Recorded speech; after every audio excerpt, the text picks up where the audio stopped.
Hello! This is the first video of the 22nd chapter of Crystal Clear Electronics 2.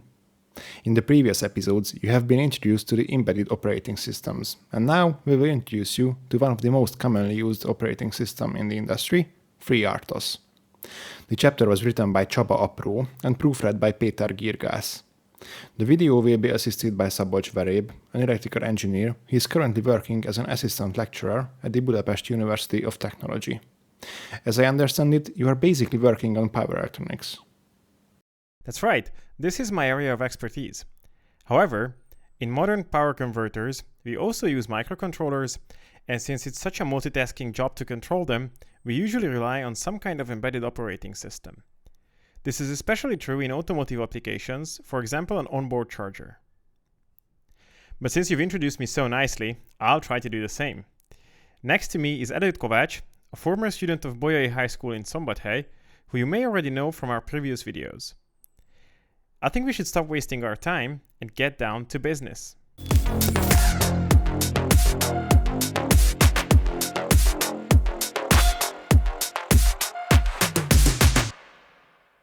One of the main advantages of FreeRTOS is its simplicity, which results in its small size, as it fits into a few short and well-structured header and source files. Another positive aspect is that it is free of charge, making it a popular choice for small and large companies around the world. We advise you to prepare your development board with the OLED display in front of you and open the STM32 Cube IDE development environment as you go through the videos and examples of this chapter.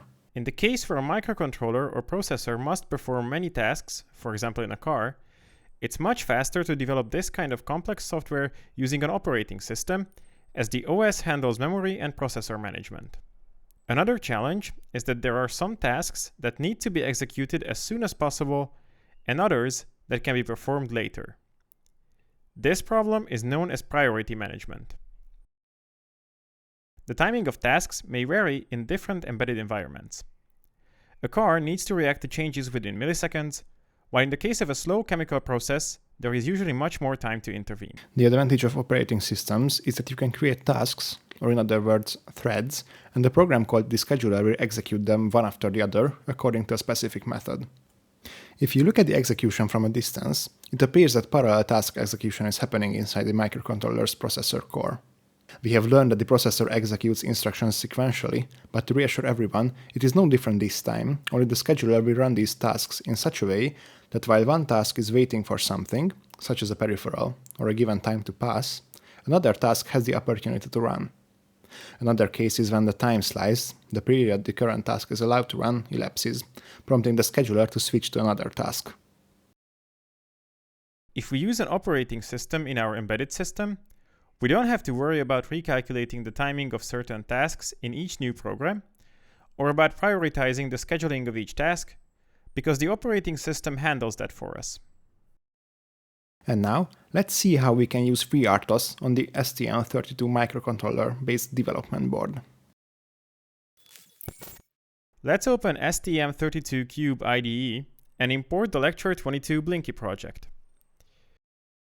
Once we have done this, we need to add FreeRTOS. This can be done by selecting FreeRTOS in the CubeMX interface and choosing CMSys v2 from the drop-down menu. With a few adjustments, the default settings will be just fine for us.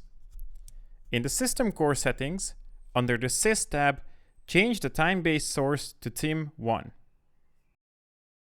This is necessary because FreeRTOS, which relies on the internal timer called SysTick for managing the operating system's timing, used by functions like OSDelay, OSDelayUntil, and xTaskGetTickCount, operates independently from the HAL methods, such as HAL_delay and HAL_getTick, which are based on the interrupts of TIM1. For this reason, we will not be able to use the TIM1 timer for any other task in the future. Let's save the project and generate the code. If everything is done correctly, we will see a brand new folder called Middlewares in Project Explorer within our project, which will contain the FreeRTOS subfolder. If we look inside this directory, we will see that it contains a few header and source files. It may be a bit misleading to see the FreeRTOS folder name here, but in fact, the CMSys RTOS API was also included in our project during code generation.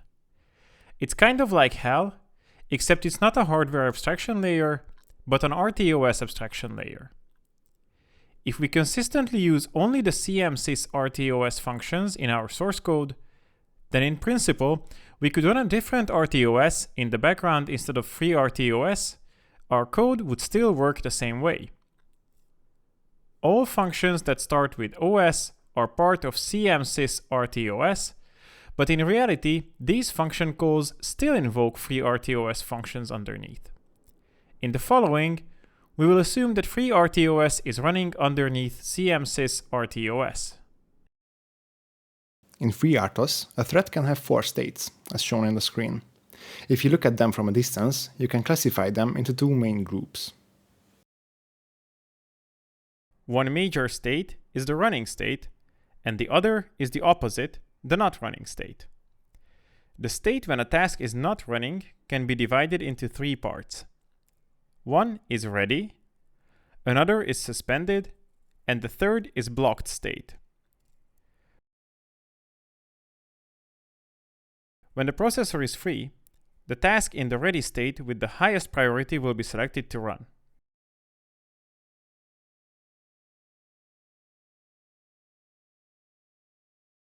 The only way to put a thread into the suspended state is for the programmer to call the appropriate function, which is vTaskSuspend.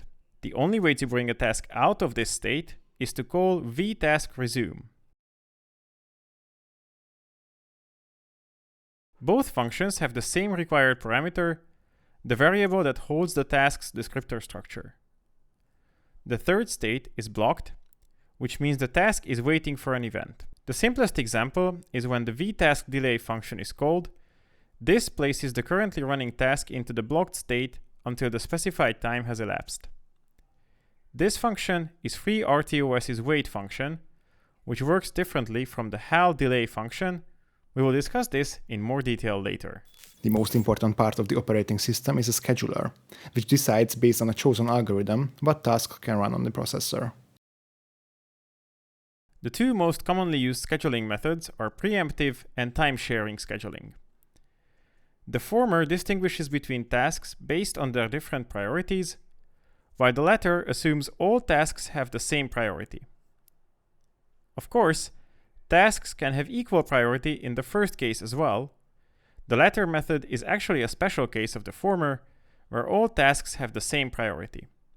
In case of the preemptive scheduling method, if a task becomes ready to run that has higher priority than the currently running task, then the higher priority task will be the one to use the processor instead of the current task. However, if a task with equal or lower priority becomes ready, the current task will continue running. With a time-sharing schedule, each task is assigned a predefined time slice, during which it has the right to use the processor whether it needs to or it doesn't. If the task has nothing to do or finishes before the time slice expires, it can voluntarily give up its remaining runtime. In this case, the scheduler runs immediately and the next task starts executing. In this case, no priorities are considered, and tasks use the processor one after another in strict order. It's worth noting that in case of time sharing, if a task doesn't finish within its time slice, the next task in line will still be allowed to run. In general, both preemptive and time-sharing types of scheduling are used at the same time. This means that the scheduling is essentially preemptive, priority-based, but time-sharing operation is used between tasks that are ready to run with the same priority. These scheduling methods and many other features can be turned on and off in the FreeRTOS config.h file by creating definitions starting with config use and setting them to the appropriate values. We do not need to enable the time-sharing scheduler to use it, since the operating system uses this type of scheduling by default. If we want to explicitly disable it, We can do so using the define config use time slicing 0 directive. The other scheduling option is the config use preemption definition, which can be turned on and off using 0 or 1 values. This is currently defined with a value of 1, so we will use that as well. For simplicity, in our example programs, each task will have a different priority level, but in the case of FreeRTOS, multiple tasks can have the same priority. After generating the code, just like in our previous programs, we have to first examine the main.c file, as this is the entry point of our program. In this file, after the configuration and initialization sections, we can see 3 new lines of code that differ from the usual. The OS kernel initialize function initializes the FreeRTOS kernel, as the name suggests. The kernel is the core component of the operating system. The mx FreeRTOS init function creates the tasks added in kubemx along with other RTOS-specific services. The last function starts the scheduler, which contains the lowest priority idle thread, along with the other ones we've created during task initialization. The idle task is executed whenever the processor has no other useful tasks to run at that moment. After all, the processor must continue executing instructions even in situations where it's simply idling until new tasks or events arise. FreeRTOS provides a feature where if the idle task is running, the callback function can be used to put the microcontroller into a low-power sleep mode, thereby significantly reducing overall power consumption during periods of inactivity. We discussed it in detail in Chapter 20. Let's create our first FreeRTOS-based program, which we will call Blinky. To do this, we will modify the Lecture 22 Blinky project slightly, so that we will blink the 4 LEDs attached to the development panel in a running light pattern, turning them on one by one, then off in the same order, all of this happening periodically. Of course, for such a simple program, you don't have to use an embedded operating system, but basic examples like this are the easiest way to understand the resources and features of FreeRTOS. In the kubemx interface, let's go to the FreeRTOS tab again, and modify the default task under the Tasks and Queues tab by double-clicking on it. In the pop-up window, you can configure the task's parameters. The task name section is where we should enter the name we want to use to identify our task. This name can be retrieved at runtime and used for debugging. In the priority field, you can set the priority of the task. For FreeRTOS, the lowest priority is 0. The highest priority is determined by the config max priorities definition -1. The definition config max priorities can be found in the FreeRTOS config.h file. Its default value is 56, meaning the maximum usable priority is 55. In the meantime, you can only select from these options in the drop-down menu. It is clear that every option is starting with an OS, so these are all part of the CMSys API. The elements of the list are part of the OS priority _t enumeration that you can find in the CMSys OS2.h. The lowest priority is the OS priority idle. The highest is the OS priority real-time 7. This section should be left on the default OS priority normal value. The stack size determines how large the task's stack will be. This memory region holds local variables and may also store data during function calls executed by the task. You should remember that stack size is not specified in bytes. The data size that the microcontroller can handle in a single operation is called a word. For an 8-bit microcontroller, one word equals 1 byte, while for our 32-bit STM32 microcontroller, a word is 4 bytes. we will leave the stack size at the default setting of 128 words, which is 512 bytes. The string entered in the entry function field will be the name of a function which technically implements the task. Let's name it Blinky Task.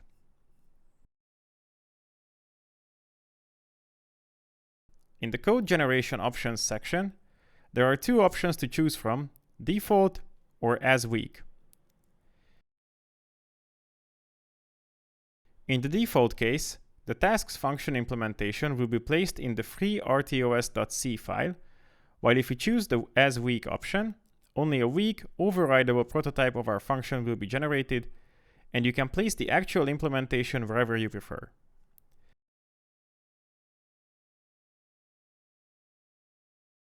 Let's keep this set to default. In the parameter section, it is possible to pass an arbitrary parameter when creating a task, but since we don't want to use this option, let's leave it at null. In the allocation section, there are two options available: static memory allocation and dynamic memory allocation, each with its own use cases. In the static case, memory is allocated to store the stack and other data of the task before the compilation. In practice, the code generator creates an array of exactly the right size to hold this amount of data. If we choose the dynamic memory allocation option, the memory reservation will be done dynamically while the program is running, using the malloc function.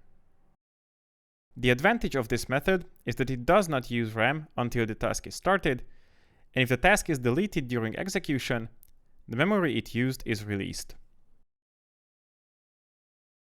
The disadvantage is that if a lot of tasks are created and terminated during the run, the amount of free memory will fluctuate, or there may not be enough memory in the system at the time you want to create the task.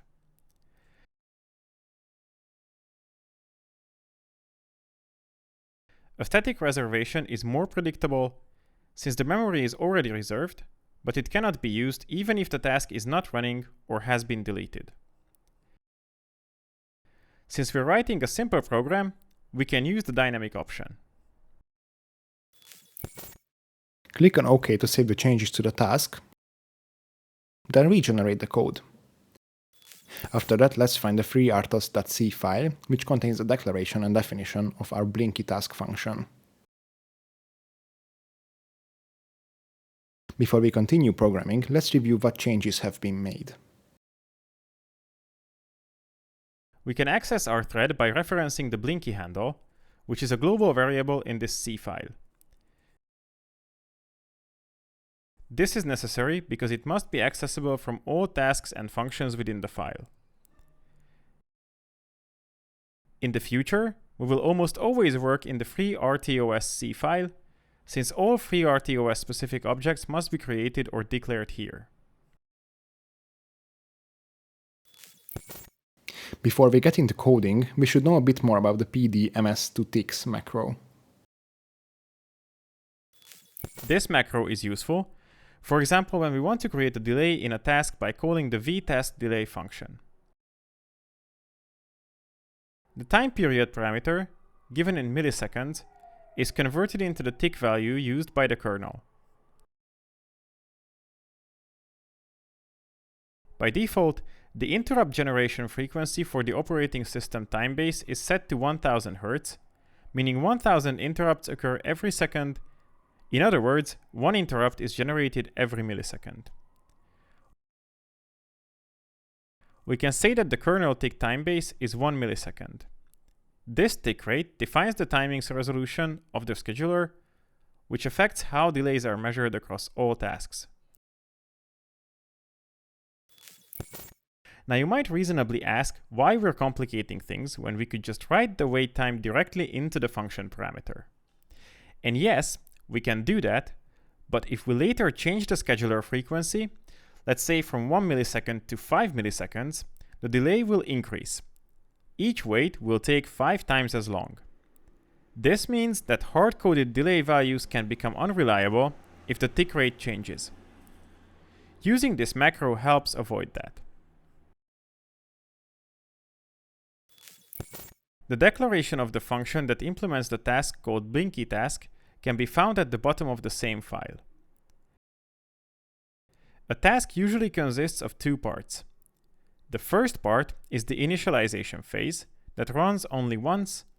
The second part is an infinite loop which will run until we suspend the execution of the task or terminate the task itself.